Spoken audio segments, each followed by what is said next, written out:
Amazing. Yeah, yeah. As What? a coach, I hear a lot of different people. I'm not unique in that sense. I mean, there are so many people that have had events happen all at once that have challenged them. What I found through my professional life as a life and career coach is when some of those worst things happen that we think are so bad are when people's spirits really come out and they're able to find strength that they didn't know they had and come up with ideas and a different life path that suits them better, which is exactly what I did. That's when I decided to become a coach. That's when I started my practice of gratitude. That's when I started my own company. And those things would have never happened if I hadn't had what I now call the gift of cancer, because it was a wake up call. Yeah, I like the quote, adversity causes some people to break, others to break records. It all I depends like on how that. you view the challenges that come in your life. Now, Mhm. what changes have you noticed in your life since starting this conscious practice of gratitude?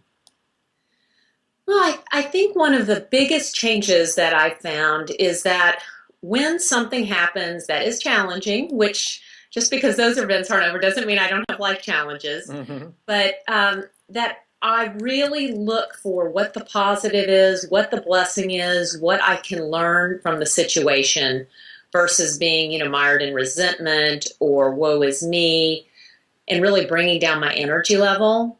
Because, after that experience of cancer, you realize when you're the negative thoughts that come from negative thinking all the time, I really believe affect my health. Hmm. So I feel like it's a responsibility to myself to keep focused on gratitude and the positive. And one of the best ways to keep doing it, I found, is to have people around you, like a support system that helps you when you seem to stumble. There are days when you wake up, any one of us wake up and go, oh, I just don't feel good today. It's not a good day. There aren't good things happening.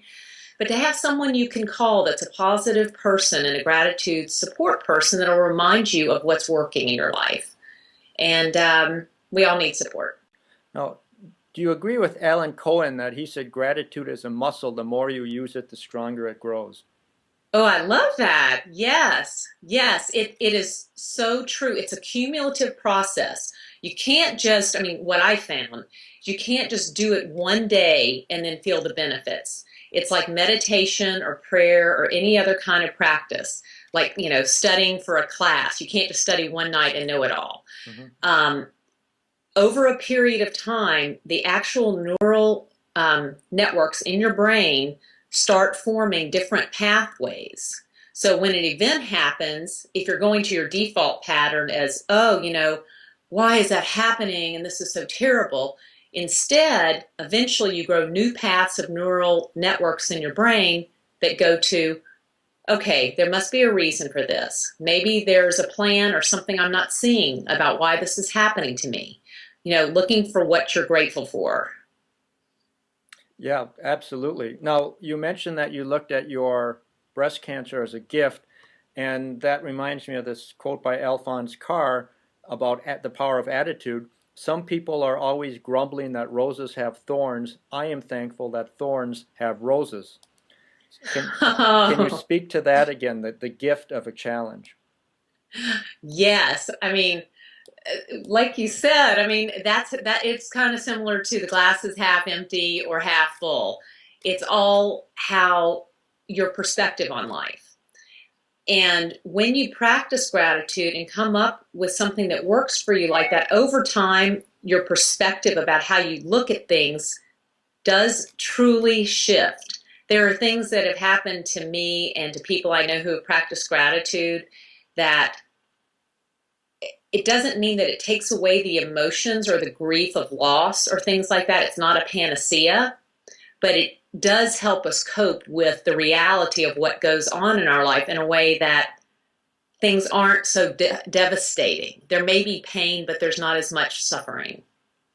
So gratitude produces ever more joy, just as the opposite of that, constant complaining, generates more misery. And a quote by Arnold Glasow, he said, being ungrateful for what you get never gets you more. Oh, I'm going to need some of those quotes, Phil. Those are You got it. wonderful. Yeah. Yeah, it's true. Even when people come to me as a coach and they think that they can only leave their job if they're so unhappy or leave their relationship and get a new relationship, I'm like, you know what? Let's look at what's working for you in your work and your relationship and how you can accept what's going on and how to use your values and talents and your communication skills maybe to make the situation acceptable while looking for something new. You don't have to be miserable to leave somewhere in order to strive for something more. I agree with that fully. So I really like the idea of Alphatudes because it makes you get specific about what you are grateful for. But if you practice gratitude long enough, it becomes a habit, a state of mind, and Hmm? it eventually becomes innate, and you instinctively view every experience through the prism of gratitude. I'll give you one more quote. Okay. Meister Eckhart said, if the only prayer you said in your whole life was thank Thank you. you, that would Yes. suffice. You're familiar with that? Can you speak to that? Yes. Yes. I mean, just waking up in the morning, we have this gift of life and breath. No matter what's going on, we can't even consciously stop our breathing unless, we do something drastic.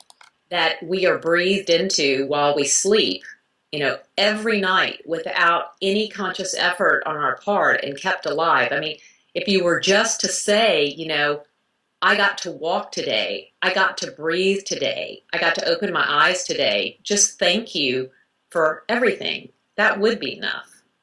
So it's like Wayne Dyer said, the choice is up to you. It can either be good morning, God, or good God morning. Exactly. And I think one of the things about gratitude that people have a misconception about is that it makes you some kind of um, Pollyanna in the sense that you're in denial about the bad things that happen, or you're not supposed to have feelings about things that can happen. But that is so untrue. Gratitude just helps us cope better with what does go on in our lives, to be able to mix, a little sweetness with the sour. It's Mm-hmm. not that there won't be any sour, but it's all we really have is our attitude and our perspective, what comes out of our mouth, what comes into our body, what we eat, what we say, and sometimes what we think if we're lucky, you know. But so that is the one thing we can control when there's so many things in the world that we can't control. And having a good attitude brings about better health, better success in relationships. It's proven that uh, you have better success in jobs when you have a positive attitude, get promoted more often. The number one reason that people leave their jobs is not money, it's lack of appreciation. Mm-hmm. So expressing gratitude to people is also a really beautiful gift that you can give people that doesn't cost anything.